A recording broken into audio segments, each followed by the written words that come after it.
তো আমার কাছে মনে হলো যে আল্লাহ, আমি কি এমন অপরাধ করছিলাম, মানে আমি আসলে কি এমন অন্যায় করছিলাম যার কারণে আমার সাথে এত বড় একটা খারাপ একটা জিনিস হয়ে গেল। আমি আসলে বিশ্বাসই করতে পারতেছিলাম না যে এটা আমার সাথে কেন ঘটতেছে, আমি কি করছি, কার ক্ষতি করছি। আমি লিটারেলি আসলে অনেকটাই আমি আল্লাহ তাআলার উপরে অসন্তুষ্টি হয়ে গেছিলাম, নাউজুবিল্লাহ। তো আমার আত্মীয় স্বজনরা ধরেই নিচ্ছে যে এই পুলা তো বুয়েটে ভাই ফাটাই দিবে একদম, তাদেরকে একদম হাতে পায়ে পড়ার অবস্থা যে আমাকে একটু সুযোগ দেন, আমি আমার বৃত্তটা পূরণ করব। কেউ আমাকে সুযোগটা দেয় নাই। তো আমার মনে আছে আমি ওই দিন অঝরে কান্না করছিলাম আইসা আমার আম্মুকে ধরে, কারণ আমার হাতে তো কিছু নাই। আমি তো ওই যে পণ্ডিতি করে কিংবা অহংকার বুদ্ধির কারণে আমি আসলে বিশ্ববিদ্যালয়ে অ্যাপ্লাই করি নাই। আসসালামু আলাইকুম ওয়া রাহমাতুল্লাহ। আজকে আমি তোমাদের সাথে আমার সেকেন্ড টাইমের পুরো জার্নি নিয়ে সংক্ষেপে আলোচনা করার চেষ্টা করব, যাতে তুমি যদি একজন সেকেন্ড টাইমের হয়ে থাকো ক্যামেরার ওই পাশ থেকে, তাহলে তুমি যাতে বিশ্বাস করা শুরু করতে পারো যে তুমিও চান্স পাবে, এবং তোমার কনফিডেন্টটা অনেক বেশি হাই হয়ে যাবে ইনশাল্লাহ। তো পুরো ভিডিওটা দেখো মনোযোগ দিয়ে। আমি চেষ্টা করব সবকিছু নিয়ে কথা বলার আমার সেকেন্ড টাইমের, এবং অনেস্ট থাকার। তাহলে তুমি আশা করি এখান থেকে অভিজ্ঞতা নিয়ে তুমি তোমার সেকেন্ড টাইম জার্নিতে সফলতা অর্জন করতে পারবে। তো আমি যদি শুরু করতে চাই তাহলে এটা অনেক বড় একটা ভিডিও হয়ে যাবে। একদম শুরু থেকে যদি বলার চেষ্টা করি, আমি জাস্ট তোমাদেরকে একটু ছাড়া ছাড়া গল্প বলবো যেগুলো অ্যাকচুয়ালি তোমাকে হেল্প করবে এই মুহূর্তটাতে। সময় যেহেতু তোমাদেরও কম, আমারও কম। তো দেখো, অ্যাডমিশন সিজনে দুই ধরনের সেকেন্ড টাইমার থাকে। এক ধরনের সেকেন্ড টাইমার হচ্ছে যারা আসলেই সেকেন্ড টাইম ডিজার্ভ করে, পড়াশোনা করে নাই, ফাঁকিবাজি করছে, আড্ডাবাজি করছে, মায়াবাজি করছে, অনেক কিছু করছে, সময় নষ্ট করছে, এজ রিজাল্ট সে সেকেন্ড টাইমের হয়ে গেছে। তো এরা হচ্ছে ডিজার্ভ করে সেকেন্ড টাইম। আর আরেক দল হচ্ছে, এরা হচ্ছে অভাগা, যারা যথেষ্ট পরিমাণ পরিশ্রম করছে, যথেষ্ট পরিমাণ মেধাবী ছিল, অন্যরা চান্স পাওয়ার জন্য যা যা করছে সেও তাই তাই করছে, কিন্তু তারপরেও তার চান্স হয় নাই সিস্টেমের কারণে কিংবা ভাগ্যের কারণে, যাই বলো না কেন। তার চেষ্টাটুকু একদম সর্বোচ্চ লেভেলের ছিল, কিন্তু তারপরেও সে চান্স পায় নাই। তো আমি সেকেন্ড দলেরই মানুষ ছিলাম, অভাগা টাইপের। সো ওইটার কিছু এক্সাম্পল আমি তোমাকে দিই কিভাবে। তো আমি এভারেজ টাইপের স্টুডেন্ট, আমি সবসময় স্বীকার করি। তো এভারেজ টাইপের স্টুডেন্টরা যেটা হয়, অনেক বেশি পড়াশোনা করতে হয়। আর আমার বিশ্বাস না, এটা 100% সত্য একটা বিষয়, বিশ্ববিদ্যালয়ে যারা চান্স পায় তাদের প্রায় 90%ই হচ্ছে এভারেজ স্টুডেন্ট। খুব বেশি ট্যালেন্টেড পোলাপান কিন্তু বিশ্ববিদ্যালয়ে চান্স পায় না। এটা একটা বড় ভাই আমাকে বলতো, এটা আমি নিজেও এখন বিশ্বাস করি বিশ্ববিদ্যালয়ে পড়ার সুবাদে এই মুহূর্তটাতে।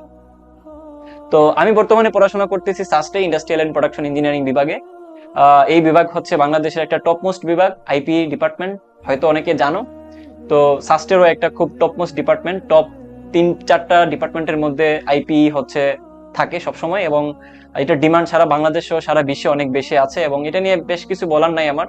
রিসেন্টলি আমাদের এখান থেকে একজন ভাই নাসাতে জয়েন করছে এবং আরেকজন ভাই টেসলাতে জয়েন করছেন। তো এটা নিয়ে তোমরা একটু ঘাটাঘাটি করে নিও। তো সিকিউর একটা পজিশন বা সিকিউর একটা ডিপার্টমেন্ট। তো আমি সেকেন্ড টাইমে কিভাবে এখানে আসলাম। তো ফার্স্ট টাইমে যেটা হয়েছে, যে আমি বললাম যেটা তোমাদেরকে, যে এভারেজ স্টুডেন্টরা যখন একটু ভালো করা শুরু করে, যখন একটু বেশি বেশি পারা শুরু করে, তখন একটা আত্মগরিমা বা একটা অহংকার বা একটা অহংবোধ সৃষ্টি হয় তাদের ভিতরে।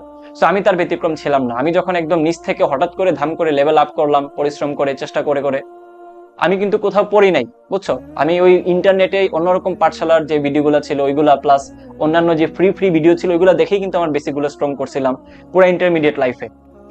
তো ওই অহংবোধ কিংবা অহংকার বোধের কারণে আমি নিজেকে নিয়ে ভাবতাম যে আমার অবশ্যই অবশ্যই বুয়েটে তো হবেই, বুয়েটে না হলে সিকে রুয়েটে আমার অবশ্যই একটা ভালো সিকিউর পজিশন আসবে, এরকম একটা পরিস্থিতি ছিল। সো সেই কারণে, এবং ওই সময়টা ছিল খুবই একটা বাজে একটা সময়, যার কারণে আমি তত্ত্ব মিসিং বলো বা নিজের বুকামির কারণেই বলো কিংবা অহংবোধ বা অহংকার বোধের কারণেই বলো, আমি কোনো বিশ্ববিদ্যালয়ে অ্যাপ্লাই করি নাই, হাতে গোনা কয়েকটা ছাড়া। যেমন আমি বুয়েটে অ্যাপ্লাই করছি, ঢাকা বিশ্ববিদ্যালয়ে অ্যাপ্লাই করছি, আর মাথায় আকাশ ভেঙে পড়ছিল তখন যখন শুনছিলাম যে আমি সিকে রুয়েটে অ্যাপ্লাই করতে পারবো না। এই যে বাংলাদেশের ফাজিলামি হচ্ছে নিয়ম সিস্টেম, বুয়েটে বসতে পারতেছি প্রিলির জন্য, প্রিলিতে সিলেক্টেড হয়েছি, সারা বাংলাদেশ থেকে তখন 18,000 মানুষজন নিছিল। তো আমি ওখানে সিলেক্টেড ছিলাম, আমার মার্কে ওইখানে হয়ে গেছিল, এবং আমি সিকিউরিটি আমি অ্যাপ্লাই করতে পারি নাই। কেন? ইংলিশে অ্যাপ্লাস ছিল না। মানে মানে এটা কি বলবো, এরকম একটা সিস্টেমের ফাপড়ে পড়ে আমি আসলে অনেকটাই ভয়ের মধ্যে পড়ে গেছিলাম যে হ্যাঁ হ্যাঁ, আমি মনে হয় একটা ভুল করে ফেলছি, আমি তো অন্যান্য বিশ্ববিদ্যালয়ে অ্যাপ্লাই করা উচিত ছিল, আমি করি নাই। তো তখন জিএসটি ছিল, জিএসটিতে আমাকে আমার একটা ফ্রেন্ড আমাকে হচ্ছে ওইখানে অ্যাপ্লাই করে দিছিল, বাট আমার ইচ্ছা ছিল না। আমি তো ভাই ঢাকা বিশ্ববিদ্যালয় অথবা বুয়েট এই দুইটাতেই অ্যাপ্লাই করতে পারছি, মানে আমি তো ভাই দুইটার একটা তো অবশ্যই আমি পেয়ে বসে আছি, এরকম একটা ভিতরে একটা অহংবোধ ছিল। তো দেখো কি হয়েছে, ঢাকা বিশ্ববিদ্যালয়ের পরীক্ষা সবার আগে পরীক্ষা দিলাম, ফাটাফাটি পরীক্ষা হয়েছে। আমি বের হয়ে আমার ফ্রেন্ডদেরকে বলছি, মামা জোস পরীক্ষা দিচ্ছি, চান্স হয়ে যাবে, আমি সাবজেক্ট নিয়ে চিন্তা করতেছি, শুক্রবারই দিন ছিল। তো আমি পরীক্ষা টরীক্ষা দিয়ে যখন নামাজ পড়তে গেলাম শুক্রবারে, আমার একটা আপুর বাসায় উঠছিলাম আমি, ওইখানে পাশে একটা মসজিদে নামাজ পড়তে গেছি, ভার্সিটির পাশেই পিছনে সরি। তো নামাজ পড়তে যায় আমার হঠাৎ করে মনে পড়ছে, সাইডে একজন কথা বলতেছিল যে সে ইংলিশ দাগাইছে, একজন বলতে সে ম্যাথ দাগাইছে। তো উপরে নাকি তারা ওই বৃত্তটা পূরণ করছে, ম্যাথ দাগাইলে ম্যাথের বৃত্ত, বাংলা দাগাইলে বাংলার উপরে যে বৃত্তটা সে পূরণ করছে। আমি চিন্তা করতেছি, হায় হায়, আমি তো এরকম কিছুই করি নাই। আমি ম্যাথ দাগাইছি ঠিক আছে, কিন্তু আমি তো বৃত্তটা পূরণ করি নাই। আমার মাথায় তো আকাশ ভেঙে পড়ছে। আমি কোনো মতে নামাজটা পড়ে দৌড় দিছি একদম ভার্সিটির উদ্দেশ্যে।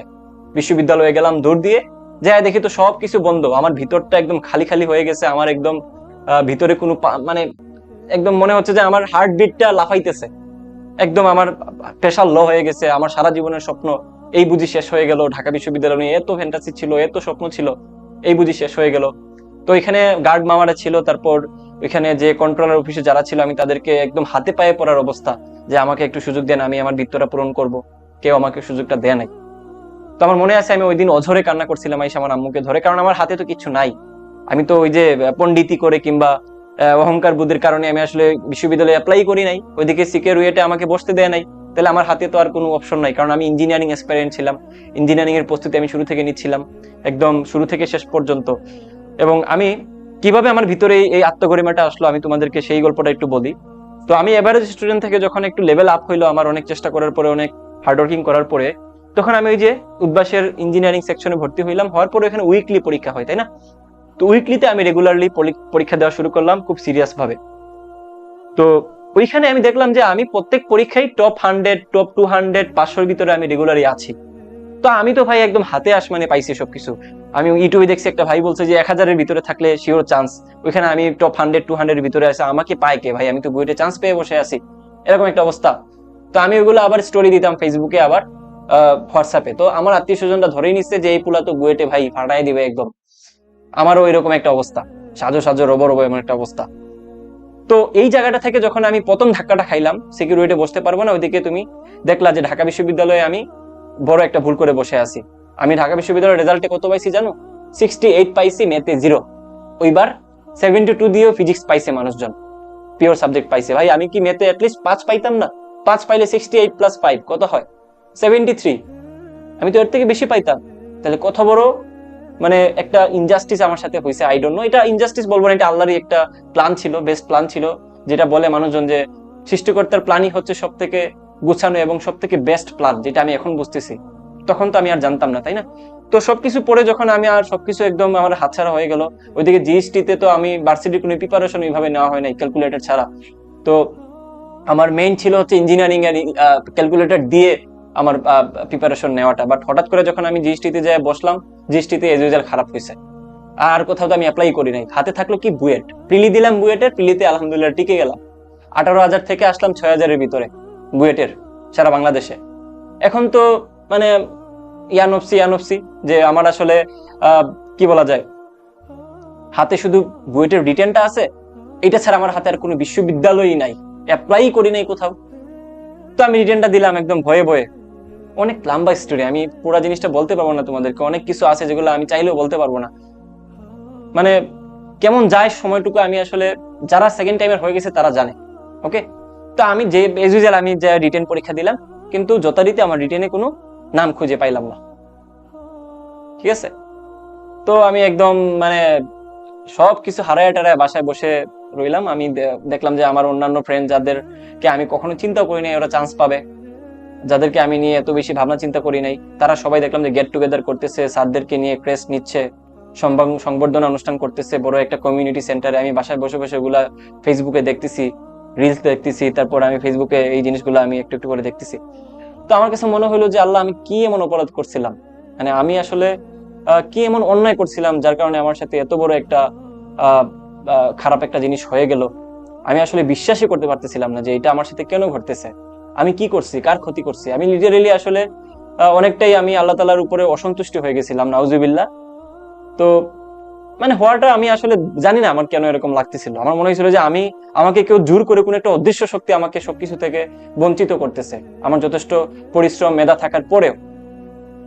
তো যাই হোক, পরবর্তীতে আমি সিলেট ইঞ্জিনিয়ারিং কলেজে একদম আনমনা হয়ে পরীক্ষা দিছি, আমার কোনো ইচ্ছা ছিল না এখানে পরীক্ষা দেওয়ার জন্য, আমাকে কোনো একটা বড় ভাই অ্যাপ্লাই করে দিছিল। তারপর যে একদিন ঘুম থেকে ওইটা পরীক্ষা দিছি, আমার এখানে একটা সিরিয়াল আসলো, আমি সিভিল ইঞ্জিনিয়ারিং এ ভর্তি হইলাম সিলেট ইঞ্জিনিয়ারিং কলেজে। এরপরে ওইখানে যাওয়ার পরে একটা বড় ফ্রেন্ড সার্কেল, নতুন একটা দুনিয়া। কই আমি চিন্তা করে রাখছিলাম বুয়েটে পড়বো, ভালো একটা ইউনিভার্সিটিতে পড়বো, রেপুটেড ইউনিভার্সিটিতে পড়বো, যেখানে অনেক ভাগা ভাগা প্রফেসররা থাকবে, মাথায় সাদা পাকা চুল, কদম ছাট চুল, অনেক গম্ভীর মুখ নিয়ে আসবে, চশমা থাকবে, এইভাবে স্টুডেন্টরা ভয় পেয়ে একদম বসে থাকি ক্লাসরুমে, অবাক হয়ে দেখবে যে টিচাররা কি সুন্দর ম্যাথ করতেছে। পুরো একটা বিন্দাস লাইফ, ভার্সিটি লাইফ, মানে পুরো একটা আলাদা একটা দুনিয়া, যেমনটা সবাই চিন্তা করে বিশ্ববিদ্যালয়ে পড়ার আগে আগে। তো আমি ওইখানে যেহেতু আমার কোনো এক্সপেকটেশন মিলতেছিল না, আমার না ক্লাস করতে ভালো লাগতেছিল না, কোনো কিছু করতে ভালো লাগতেছিল, ভিতরে সবসময় একটা গিলটি কাজ করতো, একটা ভিতরে একটা জ্বালা কাজ করতেছে, আমি তো এর থেকে বেটার কিছু ডিজার্ভ করি, আমি তো আরো ভালো কিছু ডিজার্ভ করি। তো ওই জায়গাটা থেকে সেকেন্ড টাইমের চিন্তা আসলে কেউ করে না, সাহস হয় না কারো, মানে কোনো একটা জায়গায় চান্স পাওয়ার পরেও সেকেন্ড টাইম দিবে এই সাহসটুকু কেউ করে না, বাট আমি করছি। এবং আমরা সেকেন্ড হিস্ট্রিতে আমি হচ্ছে ফার্স্ট ওয়ান যে ওইখান থেকে সেকেন্ড টাইম দিয়ে সাস্টের মতো একটা জায়গায় সিকিউর একটা পজিশনে চলে আসছিলাম, আলহামদুলিল্লাহ। সো ওইখান থেকে দেখো আজকে আমি অনেক কিছু করতেছি, মানে যেটা অনেক ভালো ভালো জায়গায় থাকার পরেও মানুষজন করতে পারতেছে না। এবং আমি সেকেন্ড টাইমে এত একটা ভালো রেজাল্ট করলাম, সাস্টের মতো একটা জায়গায় চান্স পেয়ে গেলাম, এটা আমার কখনো কল্পনাই ছিল না। দেখো সৃষ্টিকর্তার প্ল্যান কত ভালো। আমি যদি অন্য কোথাও যাইতামও, হয়তো আমি ভালো কোনো সাবজেক্ট পাইতাম না, হয়তো আমি কোনো ইঞ্জিনিয়ারিং সাবজেক্ট পাইতাম না, হয়তো আমার কোনো প্ল্যাটফর্মও হইতো না এভাবে, তাই না? এবং আমার যেহেতু ফ্যামিলির বড় ছেলে, আমি আমার দরকার ছিল ভার্সিটির, আমার এমন একটা ভার্সিটিতে যেটাতে আমার বাসার কাছাকাছি থাকবে এবং আমি যাতে নিজের মতো করে থাকতে পারি, ফ্যামিলির দিকেও একটু খেয়াল করতে পারি। তো দেখো আল্লাহর কি প্ল্যান, কত চমৎকার একটা প্ল্যান। আমি দেখো এখন এই মুহূর্তটাতে আমি যা যা আমি কল্পনা করি না, আমি তা পাচ্ছি, আমি যেটার যোগ্য না আমি সেগুলোও পাচ্ছি। কারণ ওই যে আমি পরিশ্রমটুকু করছিলাম, আমি আমার ভুলটুকু বুঝতে পারছি, দেন আমি অবশ্যই আল্লাহর কাছে তওবা করছি, আমি বিশ্বাস করা শুরু করছি যে আল্লাহ তাআলা অবশ্যই মানুষের জন্য যা করেন কল্যাণের জন্য করেন, এবং আমি চেষ্টাটুকু করে গেছি। আমি চিন্তা করছি যে আমি চেষ্টা করে যাই, আমাকে আল্লাহ তাআলা বেস্ট কিছু একটা দিবেন, এবং সেই চিন্তা নিয়েই আমার কাজটুকু আমি করে গেছি। দিন রাত পরিশ্রম করছি, কষ্ট করছি, টিউশন করাইছি ওই সময়টুকুতে, আবার সিলেট ইঞ্জিনিয়ারিং কলেজের ক্লাসগুলোও আমি অ্যাটেন্ড করতেছিলাম, আবার রাতে সারা রাত বসে সেকেন্ড টাইমের পড়াশোনাও করছি, কুত্তার মতো খাটাখাটনি করছি, নিজেকে যতভাবে ভাঙা যায়, যতভাবে নিজেকে চেষ্টা করা যায় করছি, কান্নাকাটি করছি প্রতিদিন। কিন্তু কান্নাকাটি করেও, সব কাজ টাজ করার পরেও, ফ্যামিলির বড় ছেলে হিসেবে সব দায়িত্ব পালন করার পরেও, আমার বোনের বিয়ে ছিল তখন, আমার একমাত্র বোন, তো আমি যেহেতু বড় ছেলে আমি ওইগুলোও পালন করছি, ফ্যামিলিকেও দেখভাল করছি, টিউশনও করাইছি, কলেজে পরীক্ষাও দিচ্ছি, সেমিস্টার গুলোও আমি পার করতেছিলাম, আবার সারা রাত বসে সেকেন্ড টাইমের প্রিপারেশন আমি নিছি। তো আমি জানি না আমি এটা কিভাবে সম্ভব করতে পারছি, আমার এখনো এগুলো দেখলে অবাক লাগে যে আমি কিভাবে এগুলো পারছি অ্যাকচুয়ালি, বাট পারছি। তো মনে বিশ্বাস ছিল, নিজেকে নিয়ে একটা স্বপ্ন দেখার একটা আকাঙ্ক্ষা ছিল, নিজেকে সবসময় একটা বেস্ট পজিশনে নেওয়ার চেষ্টা করছি, স্বপ্নটাকে বাঁচায় রাখছি যে একটা প্রফেসর যারা থাকবেন, অনেক বেশি প্রফেসর, অনেক হাইলি কোয়ালিফাইড শিক্ষকরা থাকবেন, তাদের সামনে বসে আমি ক্লাস করব, আমার আশেপাশে ফ্রেন্ডরা থাকবে, বাংলাদেশের টপমোস্ট কলেজে পড়া সবচেয়ে মেধাবী মানুষজনের সাথে আমি বসে পরীক্ষায় বসবো, ক্লাস করব, আমার ফ্রেন্ড এরা হবে। এই ধরনের ফ্যান্টাসি ছিল দেখে, ওই ধরনের চিন্তা ছিল দেখে আমি আজকে এই পজিশনে আসতে পারছি।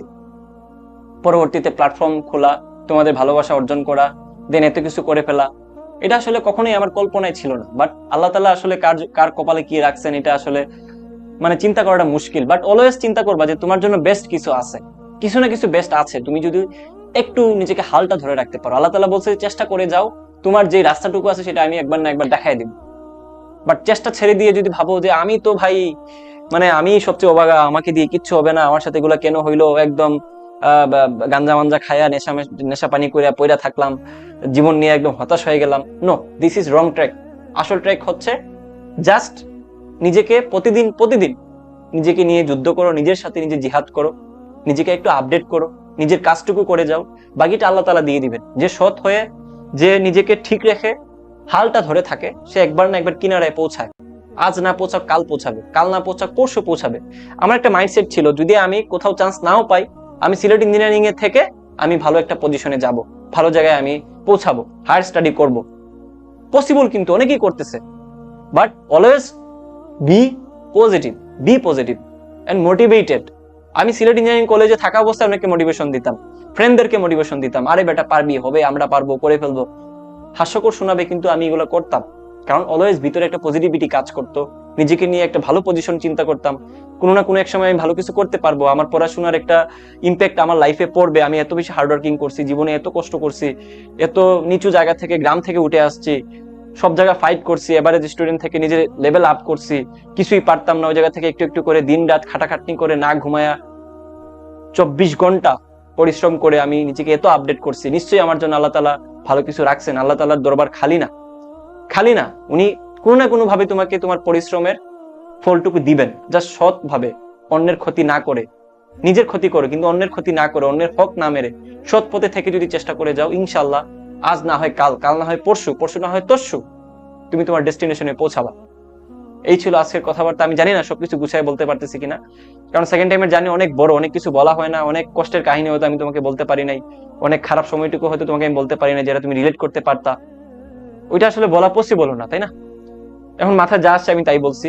তোমরা কমেন্ট করে জানাবা কার কেমন লাগছে, এবং তুমি আসলে সেকেন্ড টাইমার নাকি ফার্স্ট টাইমার সেটাও জানাবা। দেখা হচ্ছে অন্য কোনো ভিডিওতে। আল্লাহ হাফেজ।